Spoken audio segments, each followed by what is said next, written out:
Alors bonjour, bienvenue pour cet événement Blab, notre entretien avec Isabelle Sorel, auteure et aussi conseiller financier. On en parlera peut-être un petit peu, mais c'est pas tout à Non. fait l'objet. Donc je fais ça pour détendre l'atmosphère, parce qu'effectivement, on a eu quelques petits problèmes techniques pour se connecter, mais bon, vous voyez, maintenant tout marche, tout va bien, et c'est impeccable. Alors, je voulais simplement me présenter. D'abord, je m'appelle Olivier Rebière, et cette conversation à laquelle vous allez assister est organisée dans le cadre de la communauté FANEL. FANEL, c'est un acronyme qui veut dire formateur et auteur numérique en ligne. En fait, on veut tous simplement collaborer, s'entraider dans le monde sans pitié de l'Internet. Alors aujourd'hui, j'ai le grand plaisir d'accueillir Isabelle Sorel. Alors bonjour et bienvenue Isabelle. Ça Bonjour va? à tous, ça va? Voilà, ça va. Voilà. Alors on va faire une discussion qui va durer à peu près trois quarts d'heure. Hein. C'est un petit peu ce qu'on s'est proposé comme format. Et on va parler d'abord. Alors il y aura plusieurs temps. On va d'abord présenter l'œuvre d'Isabelle, qu'est-ce qu'elle écrit, son genre, etc. Et puis ensuite on va parler un petit peu de son process, c'est-à-dire comment est-ce qu'elle fait pour écrire, quels sont les petits rites qu'elle a, les petites choses qu'elle a mis au point. Ensuite, on parlera un petit peu de sa promotion, de son marketing. Et après, bien, on ouvrira l'antenne aux personnes qui souhaitent poser des questions à Isabelle. Alors que ce soit ici, vous avez donc sur la gauche, alors je ne sais jamais si c'est la gauche là, voilà, de l'écran ou à droite, vous avez la partie chat, c'est-à-dire le fil de discussion où vous pouvez poser votre question par écrit. Regardez, voilà, par exemple, je vais écrire bonjour, là, hop, bonjour, hop, et puis vous pouvez aussi ancrer dans la case. Alors Isabelle, si je me rappelle bien, lorsqu'on a préparé ce blab, j'ai commis l'affreuse erreur de dire que tu écrivais de la fantasy, et toi, tu m'as Ah expliqué que oui. non, tu écrivais du fantastique. Alors, est-ce que tu peux nous expliquer qu'est-ce que c'est la différence et qu'est-ce que c'est surtout le fantastique alors? Alors, du moins pour moi, ce que j'en Oui, pense, bien sûr, la ça c'est. fantasy, c'est vraiment un univers complètement imaginaire du début jusqu'à la fin, Ouais. avec des mondes imaginaires, des choses qui n'existent pas du tout dans Uh-huh. notre monde réel. Alors que le fantastique, pour moi, ça existe pas. L'histoire se passe dans le monde réel, mais il y Oui. a des petites choses qui viennent sublimer, mettre un côté, enfin, il peut y avoir de la magie, des êtres extraordinaires, des choses comme ça, mais ça se passe dans le monde réel. C'est Voilà, c'est pas ça. Donc, complètement dans l'imaginaire, quoi. d'accord. Donc, il y a une intervention, un petit peu ce qu'on appelle le Deus ex machina, qui apparaît comme ça, et on rentre dans un monde fantastique. Effectivement, c'est le cas. Donc là, je comprends mieux la différence. Parce que là, on va parler un petit peu de ton premier livre qui s'appelle Poussière d'étoiles. Donc, c'est le tome 1. Et je renvoie les gens, donc ils peuvent voir ici sur ta page Facebook, donc Isabelle Sorel, on voit effectivement qu'il s'agit du tome 1, Les nébuleuses diffuses. Alors, l'action se passe dans les Landes, un pays que Oui, tu. Alors, les Landes, je précise pour les gens qui ne savent pas, donc les Landes, c'est une région dans le sud-ouest de la France qui est c'est ça. caractérisée par une grande forêt de pins. Et alors, raconte-nous un petit peu qu'est-ce qui se passe dans cette histoire. Alors, ce qui se passe, c'est une adolescente, hein, comme tout le monde, qui vit en plein milieu Ouais, des bois. Son père est garde ouais, forestier, ouais. sa mère travaille pas, enfin, voilà. Elle va au lycée, hein, avec sa meilleure amie tous les jours. Et Donc, puis, c'est une adolescente, elle a 16 ans, tu m'avais dit, hein, à peu elle près. a Voilà, 16 ans, voilà. Enfin, voilà, du ok, moins le d'accord. jour de ses 16 ans, on assiste à Ah son oui. anniversaire. Sa grand-mère, en fait, elle lui offre un médaillon. Ah, Et ah. puis, voilà, elle lui dit qu'elle va être amenée à faire de grandes choses, mais qu'elle ne peut pas lui en dire plus. Ah. Voilà, et qu'elle devra se faire sa propre opinion et son propre chemin par rapport à ça. Donc, Donc, beaucoup d'auteurs. Oui, elle lui dit rien, donc, alors en fait, elle laisse elle lui complètement dit dans. quasiment rien, quoi. Elle lui dit que Ah, terrible ça. euh, voilà, elle la Ouais, laisse un peu comme ça, en suspens. Et ouais. puis, donc, j'ai l'impression que ça a coupé. Non, c'est bon. Non, non, ça coupe pas. C'est parce Donc, qu'on a une autre personne qui vient de nous rejoindre là. d'accord. Bonjour, voilà. Bonjour. Pascal voilà, Pascal qui vigère. Bonjour, bonjour Pascal. Ok. Bonjour. Donc, elle va devoir se faire sa propre initiation, en fait. Et Et donc, elle va ouais, découvrir tout ça. En fait, sa famille appartient à une lignée d'êtres surnaturels, de fées, de d'humains, fait, mais d'accord. voilà, de fées, et de fétaux au masculin, qui servent la Terre, en fait, la planète, qui régule en fait tout ce qui est nature au niveau de la planète par le biais des 4 éléments, la terre, l'eau, le feu et le vent. Et donc, Voilà. ouais, Et donc, elle va rencontrer des gens comme elle qui vont aussi l'initier. Il y a tout un, comment dire, l'intrigue du oui, roman, c'est qu'il y a des fées qui vont commencer à se rebeller contre les êtres humains. Elles vont plus vouloir protéger la planète parce qu'elles d'accord. sont trop déçues de ce qu'on en fait nous. Mhm. Donc, il y a des valeurs écologiques dedans, voilà. Et du coup, Miley, c'est, je m'en Maëlys, rappelle qui est, le, qui est donc le nom qui est donc le nom de l'héroïne, hein. l'héroïne. Voilà, Malice l'héroïne. Donc, elle va devoir apprendre à grandir avec ses nouveaux talents de fée, etc. Parce qu'elle a pas mal de pouvoirs qui accompagnent son statut nouveau. Oui, Et donc, elle va rencontrer des nouvelles personnes. Et puis, c'est donc ces mauvaises fées, je reviens à ça, ces fées qui se retournent un peu contre le genre humain. Euh, parce qu'en vont fait, elle, commencer à se rebeller et à faire un peu le bazar sur Terre par différentes manifestations naturelles. Quoi. alors Et effectivement, pardon, excuse-moi.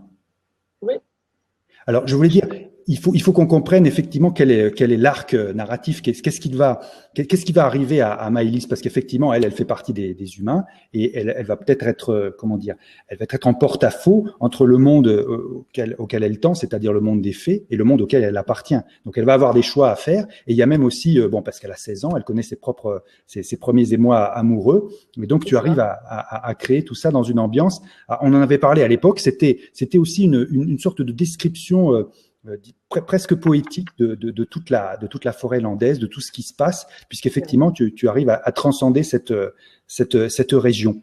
Euh, est-ce que, bon, on va pas dévoiler la fin, mais effectivement, est-ce que tu as une idée de la progression de ton personnage dans les tomes suivants? Oui, bien sûr, bah, elle voit de grandes choses. Ça, sa grand-mère lui avait dit en Ouais, lui ouais, léguant ce médaillon. d'accord. Voilà, donc elle va être une pièce maîtresse de ce combat. Elle va vraiment faire partie intégrante. Après, voilà, je veux pas Non, dire non, ce qu'elle va bien sûr, non, devenir, mais ça va vraiment être une pièce maîtresse dans cette lutte contre cette rébellion qui prend forme et qui commence à monter en puissance. d'accord. Et elle va être aidée de ses amis qui sont terrestres et à la fois fées du monde féerique. Ouais, ouais. Et effectivement, elle va connaître ses premiers amours. Ça va être assez compliqué tout ça d'ailleurs. Ah bah oui, c'est jamais simple, hein, les premiers amours. À 16 ans, D'accord, c'est les jamais premières simple, amours, de oui, toute d'accord. façon. Voilà, enfin, il va y avoir tout un univers de monde parallèle aussi, parce que les fées ont un monde parallèle, donc il y a la Oui, Terre, et après il y a le monde parallèle dans lequel elles vont, une fois qu'elles sont plus vieilles, en fait, elles quittent la Terre et elles s'en vont vers cette contrée féerique, en fait. Et là-bas, les attendent leurs palais respectifs et une vie. C'est une terre, en fait, c'est une terre, un double de terre, mais vierge de toute pollution, vraiment à l'état originel. alors, qu'est-ce que c'est Et ta... donc, Pardon. elle va pouvoir aller par des passages en fait féeriques, pouvoir aller rejoindre cette contrée des fées et rencontrer à nouveau sa grand-mère qui était décédée dans le monde Ah, humain. donc effectivement, donc il y a des connexions avec des univers parallèles. Et là, c'est intéressant Oui, puisqu'elle va pouvoir, comment dire, faire son propre apprentissage en allant glaner un oui. petit peu dans les C'est univers. ça. Elle va un peu glaner partout. Les gens vont venir la D'accord, voir aussi parce qu'elle elle va devenir intéressante. Voilà. je comprends. Alors ça, c'est une belle progression psychologique en fait, hein, puisque on voit que en parallèle avec l'acquisition de la maturité, il y a aussi la maturité, disons physique, il y a aussi la maturité spirituelle peut-être, Oui. qui va l'aider à comprendre effectivement quel est son rôle. Alors moi, ce Et que puis j'aimerais bien, des choses que j'annonce pas non plus tout de suite. Son frère, en fait, elle a un frère oui, qui lui n'est pas féto dans le premier tome, mais d'accord. voilà, ça va évoluer aussi. Alors féto, je précise pour ceux qui n'étaient pas là, féto, c'est le masculin de fée. Voilà, Masculin de fée. un fée, voilà, un fée homme. Alors, ce qui est toujours intéressant lorsqu'on parle d'un livre, Alors, pour l'instant, on va en parler un petit peu après. Alors, ton livre n'existe qu'en papier, mais prochainement, grâce à ta maison d'édition, eh bien, elle sera en version numérique. Mais ce qui est toujours intéressant, effectivement, quand on parle d'un livre comme ça, c'est effectivement qu'est-ce qui est à l'origine, quelle est la genèse de ce livre. Parce que, bon, on peut le dévoiler peut-être, hein, le nom de l'héroïne, Maëlys, c'est le nom de ta fille, voilà, c'est ça. Voilà, donc c'est très chouette. Alors, peux-tu nous expliquer, parce que bon, on ne naît pas auteur, hein, on ne naît pas avec un petit stylo. D'ailleurs, c'est intéressant, on va en parler dans ton process, là, ce que tu fais, c'est tout à fait sympathique. Mais comment est-ce que tu es arrivé à écrire? Explique-nous un petit peu ta progression, c'est-à-dire quel est ton motto dans la vie, et quelle est ta devise, et puis comment tu es arrivé là? Comment ça s'est passé? Alors, ma devise. Donc déjà, ma devise, je suis persuadée que tout le monde a une petite pépite au fond de lui. Oui. Après, voilà, il suffit juste d'explorer le monde et ouvrir ses horizons et voilà, vraiment s'ouvrir et essayer de trouver notre pépite et ce qui fait que elle va s'éclairer et puis voilà, trouver ce dont pourquoi on est fait. Oui, oui. Je pense qu'on est tous doués pour quelque chose. Après, voilà, il y en a chez qui c'est plus visible que d'autres. Mais, il y en a qui le trouvent plus tôt que d'autres. Oui. Comment? Je dis qu'il y en a qui le trouvent plus tôt que d'autres, parce que la pépite dont tu parles, c'est le talent. C'est plus visible aussi. Voilà. Céline Dion, bon, voilà. On ne va pas tergiverser, on sait quel est son talent. Oui, mais on n'a pas tous, c'est pas que un talent artistique, on peut avoir, oui, bien sûr. il y a beaucoup d'autres talents, des talents humains, enfin comment dire, au niveau de son caractère, ou des talents manuels aussi, ce qu'on est capable de faire avec ses mains. Enfin, voilà, donc, je pense que c'est. Et donc voilà, donc je suis persuadée de ça, et depuis que je suis gamine, je veux essayer de laisser mon empreinte sur Terre. Donc j'avais commencé par le sport de haut niveau, donc j'ai été volleyeuse de semi-haut niveau, pas haut niveau parce que j'ai pas atteint l'équipe de France. Tu as fait du volleyball, hein, c'est ça? Volleyball. Du volleyball, ouais. Après, j'ai commencé à chanter dans un groupe, donc parce que j'ai toujours aimé chanter. Enfin, voilà, j'ai toujours eu un petit côté artistique. Tu vas pas passer ça comme ça, là, je veux dire. C'était un groupe de quoi? Ben ouais. C'était un groupe de quoi, ça? C'était un groupe de rap, de rock, de soul, de funk. De funk. De funk, ouais. De funk, mais comme c'était moi qui écrivais, c'était plus au final du jazz qu'on faisait, qui ressortait, c'était du jazz. Waouh! Et alors, et on peut écouter les morceaux quelque part? Je veux dire, ils sont sur YouTube non. Ou... Non? Ils ont été sur MySpace à un moment donné, mais je les ai plaqués comme des balles propres parce que vu que j'avais aucune carrière. Non, mais j'avais pas de connaissances musicales et du coup, ils me prenaient un peu de haut.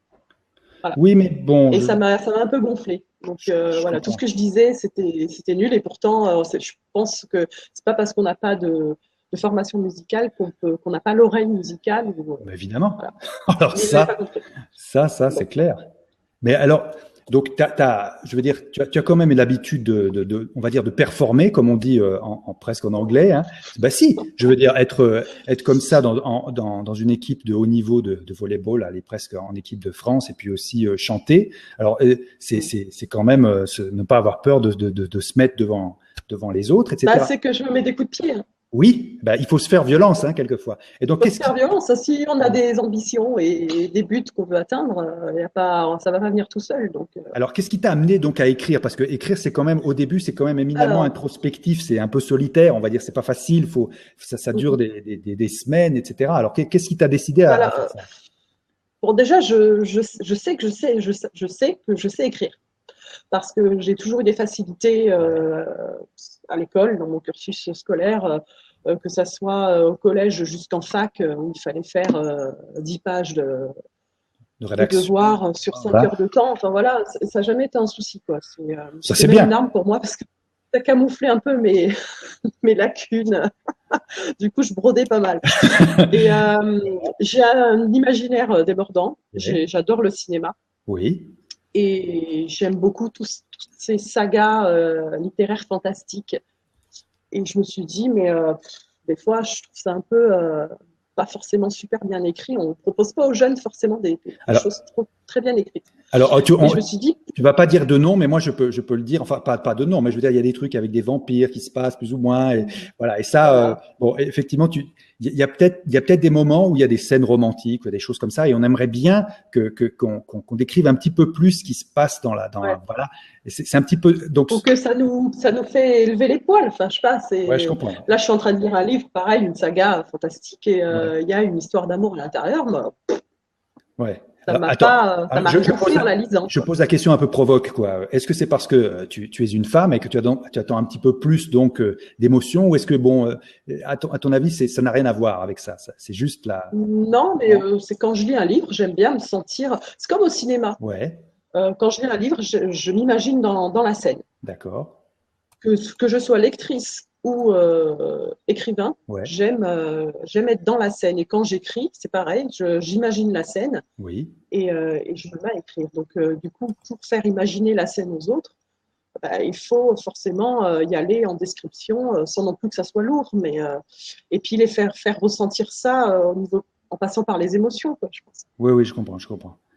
Et alors, est-ce que pour tester un petit peu tes écrits, est-ce que tu as donc ce qu'on appelle éventuellement des bêta-lecteurs, ou est-ce que tu as un lecteur idéal? Est-ce que tu as ton compagnon ou ton mari? Enfin, est-ce que tu as des testeurs comme ça sur lesquels tu te Oui, défoules? Enfin, comment? donc, Des cobayes? donc en fait, d'ailleurs, je le remercie, c'est ma cousine Ouais, qui a le même âge, on a le même âge et en fait, elle est professeure des écoles. ouais, Et puis, je lui ai dit, bah, tiens, j'ai commencé à écrire un livre parce qu'un matin, ça m'a pris. ouais. Je me suis dit, Après, quand tiens, ça part, bah, par rapport au prénom de ma fille, je me suis dit, tiens, ça ferait un beau prénom pour une héroïne. ouais. Ce prénom, il n'est pas trop vu dans les films ou dans les livres. Et puis, j'avais déjà cette idée en tête de. C'est un peu commercial aussi quand on écrit, il faut que on pense que ça puisse marcher. Si on écrit un truc que Oui, personne n'ira, je pense que ça sert à rien. Il faut que ce soit, voilà, moi je suis dans le commerce et je pense qu'il faut un livre, il faut qu'il soit commercial aussi, quoi. ouais, Donc je me suis dit, je vais écrire sur le thème des fées, mais quelque chose de sérieux ou pas la fée Clochette, quoi. Enfin, quelque chose d'accord. vraiment qui puisse plaire à tout le monde, des jeunes adultes, des ados, des adultes, voilà. Et donc j'ai imaginé toute cette histoire, puis bon après ça vient au fur et à mesure, mais tout est parti du prénom de ma fille. Et puis ce qui m'a donné envie d'écrire aussi, c'est un roman que j'avais lu juste, enfin à cette époque-là, c'était un roman de Charlotte Brontë, Jane Eyre. Oui, Voilà, je trouvais que ces descriptions étaient superbes et voilà, à lire ce livre qui est pas gros en plus, bah, j'ai adoré. Là, j'ai vraiment eu, comme on dit, j'ai eu les poils en le lisant. C'était super. Donc, ça m'a donné envie oui, c'est chouette. d'écrire. Et donc, je m'y suis mis et j'en ai parlé à ma cousine. Elle m'a dit, elle était très emballée. Elle me dit, écoute, à chaque fois que tu termines un chapitre, tu me l'envoies. Et Bon, je ben te dirai ce que j'en pense en étant sincère. c'est très bien, ça, d'avoir quelqu'un qui te soutient, parce qu'en général, il y a pas mal de, disons, de rêves qui commencent comme ça, qui sont tués dans l'œuf parce qu'il y a, oh, ouais, non, t'es pas fait pour, mais Mm -mm. ça, c'est un coup de chapeau à la cousine, alors. Et donc, et Voilà. après, et comment ça s'est passé? Et donc, elle Est-ce m'a que ça a motivée parce écrit qu'vite? Ouais. à chaque fois que je lui envoyais, elle me disait la suite, la suite, la suite. Elle aimait beaucoup. Ouais. Donc, bah, ça m'a motivée. C'est pour ça Oui, bien aussi sûr. que bah, dans la C'est longueur, parce important. que c'est long pour écrire un roman, donc j'ai Ouais, ouais. tenu et Ah ben écoute, voilà. c'est très bien. Alors ça tombe bien parce que justement on va parler un petit peu de ton process, c'est-à-dire de ton processus, comment tu fais, parce que là lorsqu'on a préparé cet entretien, j'ai trouvé ça tout à fait amusant parce que bon bah j'ai vu que ma femme fait un petit peu pareil, mais là elle a des petits carnets, alors que toi t'as carrément des grimoires comme ça, on va dire. Est-ce que tu peux nous en montrer un? T'en as un là? Je suis sûr que J'ai t'en as un. des grimoires. Je mets mes lunettes parce que toute la journée sur l'ordi. C'est plus sérieux. Voilà, alors là, voilà. Alors une espèce de grimoire coloré. Voilà. Alors moi aussi, je vais appuyer. Voilà, je vais applaudir. Regarde, j'appuie sur. Bon, Voilà. j'en ai des moins sympas, hein. Oh, ben ça c'est pas grave. Alors, qu'est-ce que tu fais donc? Est-ce que tu écris directement toute ton histoire, alors au stylo bic sur ces petits calepins, ces petits carnets, Mhm. ou comment est-ce que tu fais? Alors, explique-nous. Alors, oui et non. Oui et Je non. peux écrire, par exemple, enfin, si je peux prendre un exemple, Ouais. euh, je suis capable d'écrire, oui, quelque chose que je vais réécrire mot pour mot dans l'ordinateur. Oui. Mais après, je suis capable d'écrire dispute entre un tel et un tel, Maïlis s'énerve, Donc tu prends des et notes, quoi. Tu prends des notes. D'accord. Mm, mm. Et alors, est-ce que tu arrives, comment dire, est-ce que tu fais un plan structuré, disons que de A à Z, on sait ce qui va se passer, ou est-ce que tu es capable de Oui. changer si tu réalises que ton personnage, bon, il a une autre idée, ou comment est-ce que tu fais? Non, c'est structuré. Enfin, bon, je Ouais. suis un peu bordélique dans mes notes parce qu'il y en a C'est partout. du bordel Mais structuré, voilà. D'accord. voilà, c'est du bordel structuré. J'ai un squelette en fait avec Ouais. ben, il va se passer ça, après je mets une flèche, il va se passer ça, je remets une flèche, il va se passer Ah, ça, tout mon déroulé du livre à chaque fois. Et après, ben, je mets les chapitres dans. Enfin, il y a le squelette et après ben, je mets les muscles, les veines, la peau, tout le squelette. je comprends, oui, ouais, c'est très, très anatomique, on va dire, hein. Mais Mm. ok. Alors, et donc, c'est quelque chose, hein, en fait, quand on en avait parlé, c'était même devenu quelquefois un peu obsessif, c'est-à-dire que tu aimes bien, des fois tu te réveilles la nuit, enfin, as besoin Ah d'écrire bah oui. parce que voilà, c'est quelque chose qui te plaît, quoi, que tu as envie et alors, Ouais, puis c'est par moment, hein, c'est ouais, quand j'ai la pêche. Là, en ce moment, oui, j'arrive pas à m'endormir avant 2 heures parce que ça fourmille en permanence et ouais, je suis capable de rallumer 10 fois ma lumière pour renoter quelque chose, quoi. d'accord. Alors, pourquoi ce choix donc d'avoir comment dire de pas être indé, c'est-à-dire de publier directement sur Amazon ou sur d'autres plateformes, et d'avoir choisi donc une maison d'édition qui s'appelle Sonidan, je crois. Sophie Dan, Sofidan, Sophie excusez-moi, pardon, Dan, Sofidan. Sophie Dan édition. Voilà. Alors pourquoi ce choix et qu'est-ce que ça t'a apporté puisque alors souvent on a des exemples un petit peu des contre-exemples avec des collaborations de maisons d'édition, mais là pour toi bon là ça se passe très bien. Alors explique-nous un petit peu ce choix. Alors, ben, ça va peut-être être, je sais pas, présomptueux, j'en sais rien, mais Non, je me dis que on si discute. aucune maison d'édition veut de vous, bah, ça veut dire que votre livre, il doit pas être si bien que ça. Donc, je me suis dit que tant que une maison d'édition ne s'intéressera pas à moi, je continuerai et j'essaierai de sortir quelque chose qui intéressera une maison d'édition. D'accord. Alors après, le parcours, il est dur, hein, j'ai mis 2 ans à trouver. 2 ans, d'accord. Mais c'est parce que effectivement peut-être tu t'es pas intéressé tout de suite à ce qui se passe sur Internet, Si, si? ah D'accord. bah si, je participe à un concours aux éditions Hachette, Black Moon, Ah, quand même, oui, d'accord. euh, pour ce genre de roman. Voilà. Après, il y avait un site participatif qui s'appelait Bookly, mais qui n'est plus, Ah, d'accord. où je voulais m'inscrire pour voilà, que les gens votent, enfin mettent des sous sur mon roman, enfin mis sur moi en fait Ah oui, comme du ressource. crowdfunding, donc du financement participatif, des choses comme ça, c'est ça? Voilà, des financements D'accord. Ok. participatifs, et puis bon, ça s'est pas fait. Voilà, j'ai essayé quand même plusieurs Oui, choses, mais Amazon, non, ça m'a jamais je tenté. comprends. D'accord. Parce qu'une goutte d'eau dans l'océan, je préférais quand même avoir. Là, avec mon éditrice, on a vraiment comment dire, une relation, De partenariat, vraiment, c'est un partenariat vraiment qui va dans un sens comme dans un très bien, autre. parfait. Je me laisse pas, je m'appuie pas forcément que sur elle, parce que moi, je démarche beaucoup de mon côté aussi, au niveau aspect commercial, etc. Donc, on a vraiment, voilà, on s'entend bien, C'est super. on arrive à bien se partager nos tâches. Alors parce qu'effectivement, donc pour expliquer peut-être aux jeunes auteurs qui veulent démarrer dans dans ce métier, il faut qu'ils comprennent bien que bon, bah, une fois qu'on écrit, eh bien, le travail, disons qu'il est peut-être même à moitié ou au quart terminé. C'est-à-dire qu'il faut aller se battre et puis commencer, enfin, faire connaître son livre. C'est vraiment pas facile. Ouais. Et donc, toi, ce qui est tout à fait intéressant, c'est que là, je sais que dans les jours qui suivent, tu vas aller présenter, pas forcément le livre, mais disons le métier d'écrivain ou d'auteur auprès de collégiens. Alors, comment ça s'est fait cette histoire et puis comment est-ce que ça se passe cet entretien avec des collégiens s'ils te posent des questions tu peux nous expliquer? Alors, oui, je vais intervenir devant 3 classes de collège. Ouais, Qui auront préparé mon intervention, hein. Donc, je vais vraiment leur expliquer, ben, comme un peu comme ce soir, hein, pourquoi j'en suis venue à écrire, qu'est-ce qui m'a poussée. Je vais leur parler de mon roman, comment vient l'inspiration, comment j'écris, comment le parcours après pour l'édition, après ce qui se passe quand on arrive à trouver un éditeur, l'aspect commercial qui vient derrière. Enfin, tout ça, ça n'arrête pas en fait. On fait que ça, hein. Depuis que j'ai trouvé une éditrice, j'arrête pas, hein. ouais, Et donc, et eux, en parallèle, ils ont préparé mon intervention avec des questions, qui posaient des questions. Ils ont travaillé sur ma couverture.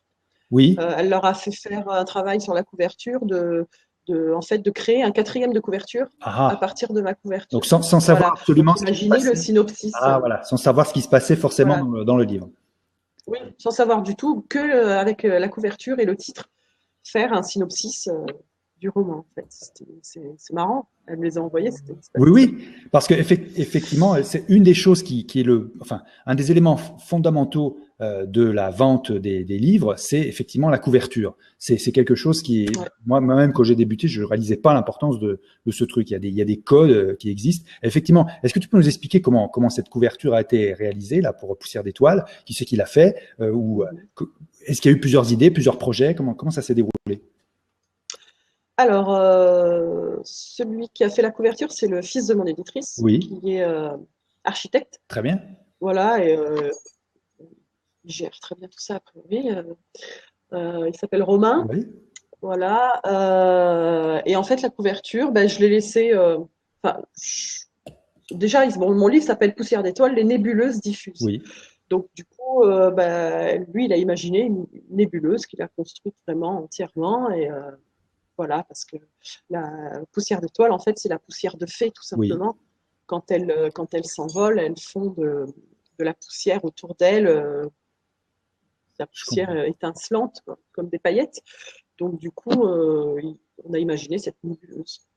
Je comprends. Et Voilà. donc effectivement, ça serait intéressant d'avoir le retour, comme on dit en anglais, le feedback des collégiens pour voir effectivement quelles idées ils ont pu, quelles idées ça peut leur susciter cette couverture. Parce que souvent, on peut construire comme ça une histoire, et puis ça peut même donner des idées, hein, pourquoi pas.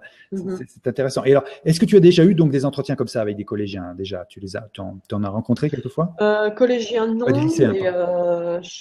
non, pas de collégien. J'ai fait une intervention dans un club, euh, Oui, si je peux le dire, oui, oui, Rotary bien sûr, de pas de Rochefort. problème. Hein, Voilà, oui, secret. Voilà, donc ou pareil, je parlais un peu de ce que je ouais, faisais, ouais. etc. Euh, c'est très bien. Ouais, mais, Il a même dû m'arrêter parce que je parlais trop.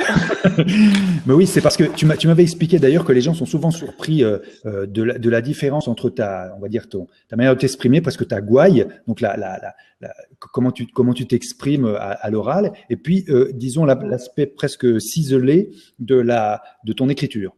Comment tu expliques ça C'est en fait? vrai, j'ai pas du tout le même langage. Oui, alors comment ça se fait ça? Est-ce que Euh, c'est de la schizophrénie ou est-ce que non, je blague évidemment, non, mais comment c'est un dédoublement de la voilà, alors personnalité. comment ça se fait? Ah non, je sais pas. Tu sais pas. Parce que je suis très, enfin, je marche à l'instinct, je Oui. suis très spontanée. Je suis pas quelqu'un qui joue un jeu dans la vie. Donc quand j'ai envie de dire un truc, je Ça, le c'est dis, bien. et même si c'est un gros mot, Tu es une on personne, s'en fiche, quoi. Enfin, voilà, t'es une personne on est, sincère voilà. et t'as bien raison. Ah oui, je suis pas une hypocrite. Quand j'ai envie de dire quelque chose, je le dis. Et puis des fois, bon, je ferais peut-être mieux de réfléchir avant de sortir des choses, mais du coup, ça sort tout seul. Voilà, ouais, t'as bien raison. Mais quand j'écris, du coup, c'est plus réfléchi. Donc, c'est pour ça que Alors, combien de temps il a fallu pour écrire ce premier tome, par exemple? De 8 mois à peu 8 près. mois, d'accord, 8 mois.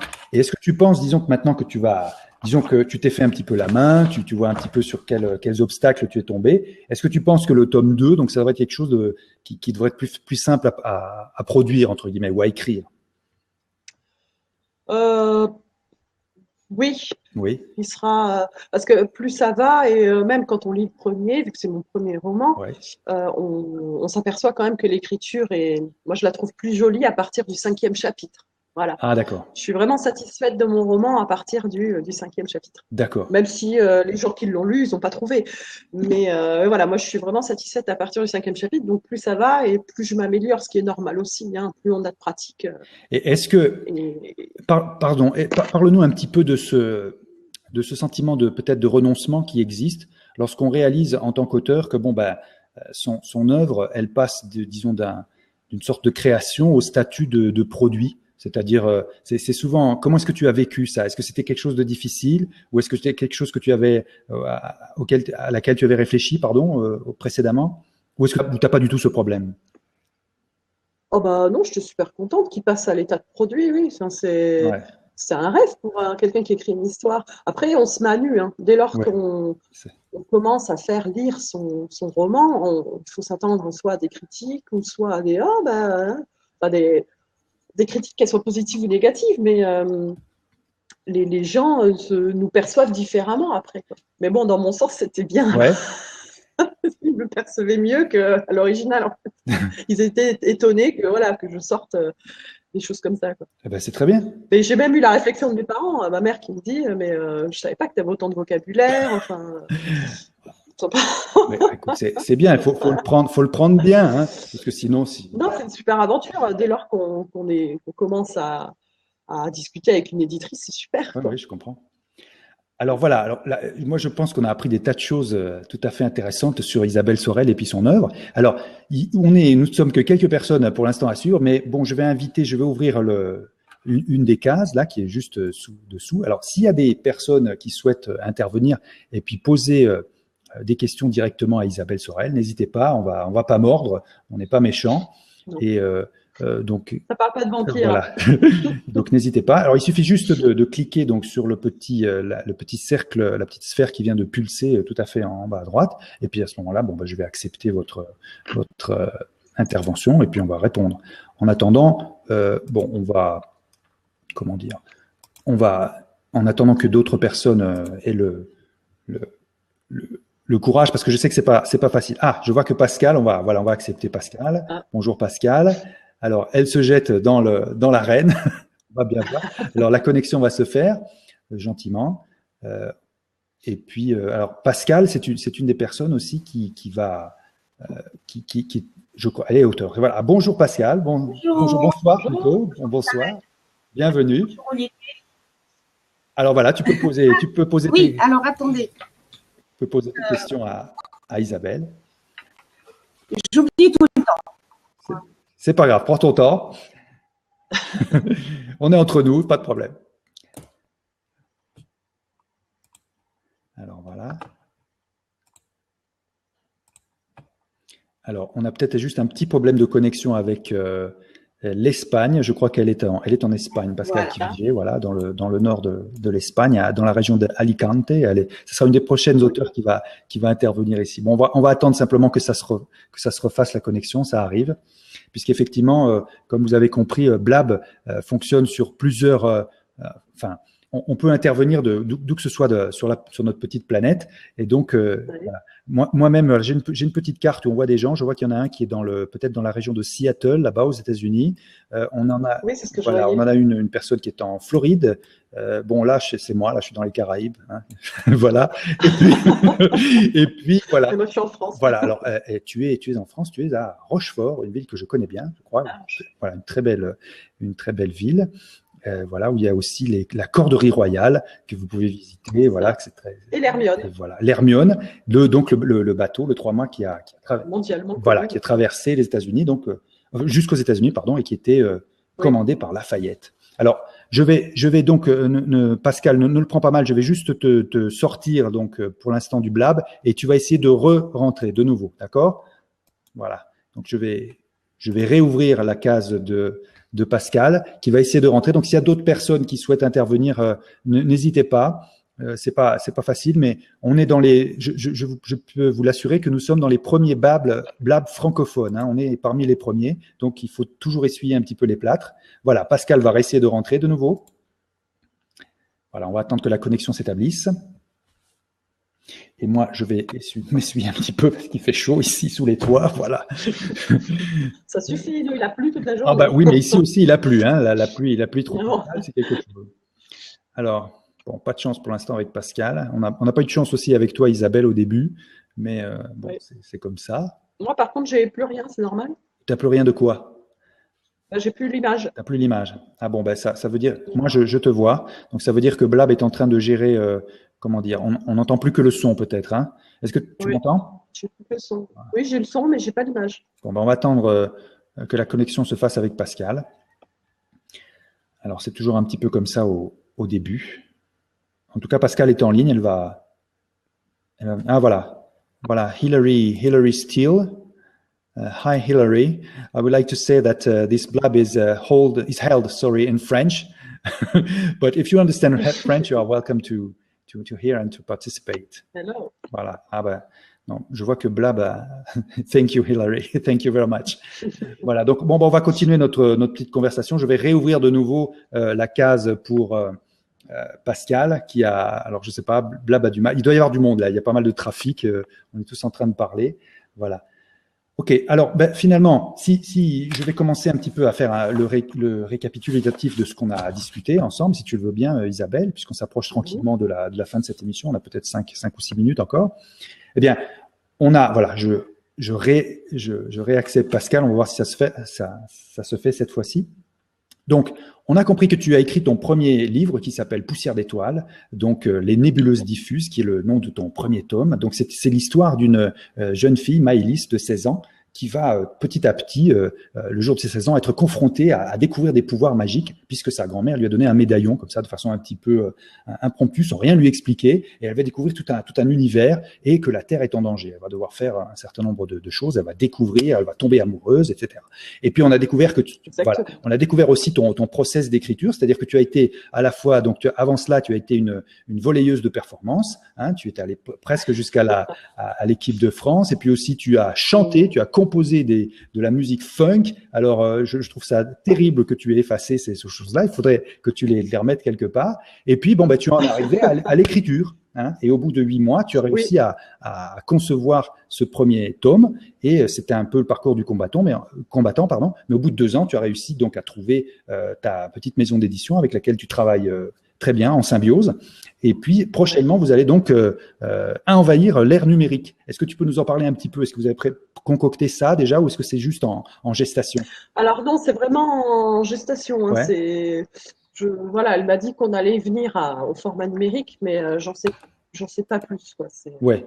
C'est vrai que c'est un petit peu, voilà. Alors bon, nous, avec Christina, on a publié, disons une quarantaine de livres numériques. Et effectivement, c'est un petit peu plus complexe, mais c'est pas bien compliqué. Et moi, je te souhaite pas mal de succès parce qu'effectivement, la concurrence est féroce. Mais justement, comment dire, c'est bien d'avoir ce genre d'émission pour expliquer tout simplement qui se trouve derrière un livre, comme qu'est-ce qui se cache là, quel est le message et qu'est-ce qui peut se dérouler, qu'est-ce qui est caché derrière. Alors malheureusement Pascal, elle n'arrive pas à rentrer, c'est pas de sa faute, c'est simplement. Alors je vais essayer de la rejeter de nouveau. Alors bon, je fais ça et puis je vais réouvrir. Voilà. Donc, il est ouvert, mais Pascal, si tu as des questions, Pascal, n'hésite pas à nous les poser donc dans la partie chat, la partie fil de discussion qui est sur la droite. Tu peux les poser par écrit. Alors là, on aura pas un peu plus de chance. Posez vos questions. Voilà, je vais écrire. Voilà, hop. Donc voilà, n'hésitez pas à poser vos questions par écrit. On a des petits problèmes sur Blab en ce moment. On n'arrive pas à recevoir le flux vidéo. Ah, voilà. Maybe Hilary would like to participate. Voilà. Alors, nous avons une. Faut que je me mette à l'anglais. Ah, bah oui. Oui, il faut se mettre. C'est en projet, hein. Voilà. Hilary comprend le français. C'est très bien. Alors, ça, c'est magnifique. Oui. Bravo, Hilary. Alors, peut-être que vous comprenez. Alors, tu comprends le français. Est-ce que tu te sens capable, Hilary, de rentrer et puis de parler un petit peu en français avec nous? Est-ce que c'est possible? Hein? Moi, j'ai toujours pas d'image. Le choix d'écrire plusieurs tomes. Alors, voilà, je vais reposer la question donc de Pascal Kiviget. Ah, elle veut écouter, Hilary, donc c'est pas bien grave. Voilà. Alors, Pascal pose la question. Est-ce que le choix d'écrire plusieurs tomes est-il un choix commercial? Alors. Oui. Oui. Enfin, oui et non. Non, oui et non. Bah, c'est dans l'air du temps d'écrire des trilogies ou des quadrilogies. Mais j'ai beaucoup à raconter. J'ai vraiment énormément à raconter sur cette histoire, sur l'histoire de Maëlys. Oui. J'ai beaucoup de choses. Déjà, mon tome 2, je pense annoncer tout de suite qu'il va être peut-être un tiers plus gros que le premier tome. Oui, d'accord. Oui, parce que j'ai vraiment beaucoup de choses à raconter dans le deuxième tome. D'accord. Et Au début, j'avais dit je ferai 3 tomes. Et puis au final, je suis revenue, j'ai dit non, peut-être que 2 suffiront. Et au final, non, parce que je raconte tellement de choses dans le deuxième et je pourrais pas tout raconter. Donc il faudra vraiment que la chute et la fin de l'histoire se passent dans un 3e tome. Alors, qu'est-ce qui se passe? Tu dis que tu as beaucoup de choses à raconter. Ça veut dire que tu veux projeter cette histoire peut-être sur plusieurs décennies, sur plusieurs générations. Moi, ça me fait penser à la fondation de Isaac Asimov. Hein, mais non.